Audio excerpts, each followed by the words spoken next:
Welcome back to San Antonio Living. Okay, get this. This is what I just learned, that fats can actually be good for you, but it's not just any kind of fats, it's certain kind of fats. And here to tell us more is Dr. Felicia Stoller. She's the author of Living Skinny and Fat Genes. Thanks for being here this morning. My pleasure to be here. This is exciting news. Yeah, You're telling me I can eat some of this stuff I thought were a big no-no. That's right. But you're telling me otherwise. Yeah, well, you know, we do know that, for example, something like olive oil, which is a monounsaturated fat, is good for us.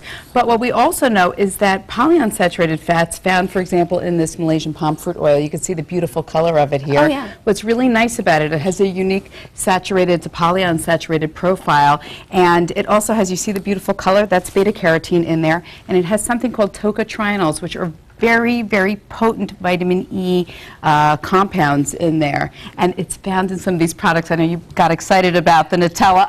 I know, I saw, okay, because I know some of these items here are not necessarily good for you. They have the bad fats in them. The others have the good fats. And so Nutella, that's something that a lot of moms like to give their kids. Yeah. Right. And you know, there's a challenge because the recommendations about fat have really flip-flopped over the last several decades. So people are a little resistant to use fats in their diet. But why they're so important is that they contain vitamins. They help to transport vitamins A, D, E, and K. And what's also important is that, you know, we're starting to uncover information about the fact that saturated fats from plants, not animals, are not as bad for us as we had thought. So again, some of the tropical oils for quite some time have had a bad reputation, but people are often afraid to eat things like almonds, which we know are so good for you.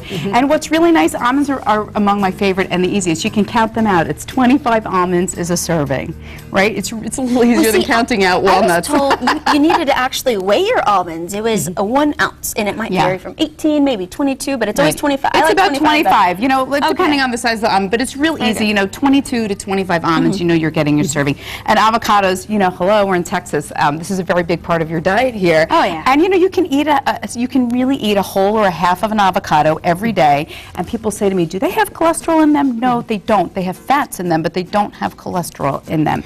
And we need them. They're good for us. They help us to feel full. And again, an avocado is like eating a multivitamin. And you know, I eat 1 to 2 of those a day, and people always say, oh, wow, that is really got a lot of fat in it, and it's high calorie. So what? Just go with the half to 1? You know, you're gonna, a half to 1. No salt, right? No, right. Well, you can have a little bit of salt. Okay. Actually, instead of salt, what I like to use is fat-free feta cheese, you know, because it's pretty salty, so I use that in a lot of dishes, throw that in salads, throw that in eggs. And then I also brought the tuna and the salmon packets. Again, really good for you fats. And these are easy because you can take a salad to work and you can tear that open and just pop that on top. And I don't know, did we talk about this? Is this peanut butter or Yes, is that almond it's peanut butter. Okay? It's Smart Balance, and again, all the Smart Balance products have the palm fruit oil in it. So that's part of their proprietary blend that helps to lower your cholesterol. So that's what's so exciting about it. Now, remind us one more time, why is the fat good for you? Why is it's not the kind that stores and stays and just kind of like finds a home on your right? Well, what we know is that we need essential fatty acids to help our body function properly. And again, it's also necessary for carrying the fat-soluble vitamins as well. So that's why we need to have it in our diet. And you can actually have too low fat of a diet, right? Yes, and absolutely. how would you know that you're not getting enough of the good fats? Well, you know, usually people with disordered eating have that as an issue. It's so rare that I find that many people that have fat-deficient diets. But, you know, some things that will happen is if you're very low body fat and you eat very low-fat diets, you'll find sometimes people have difficulty regulating body temperature.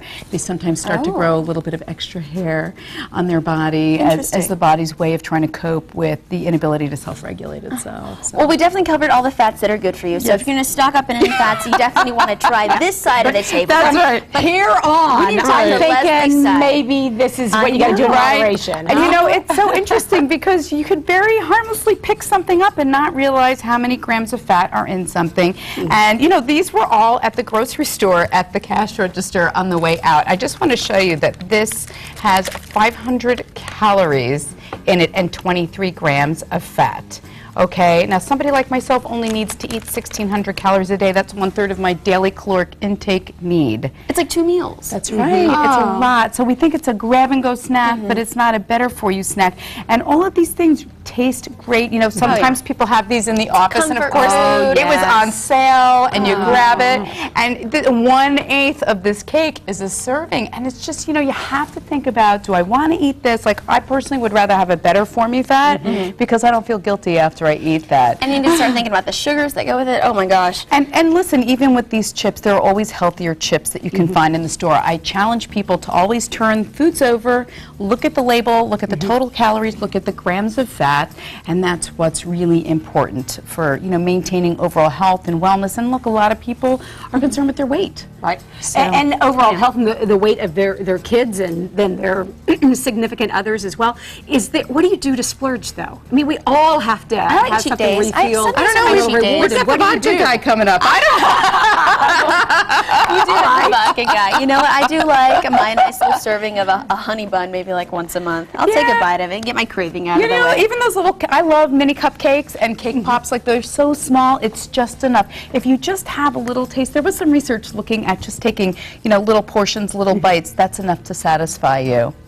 Awesome. So, Felicia, thank you so much for thank coming on and letting you. us know. Remember, this side of the table, not that side. We need good fats, not bad. So if you want to find out some more about Felicia Stoller, her book is Living Skinny in Fat Genes. You can give her a call at 732-946-4436.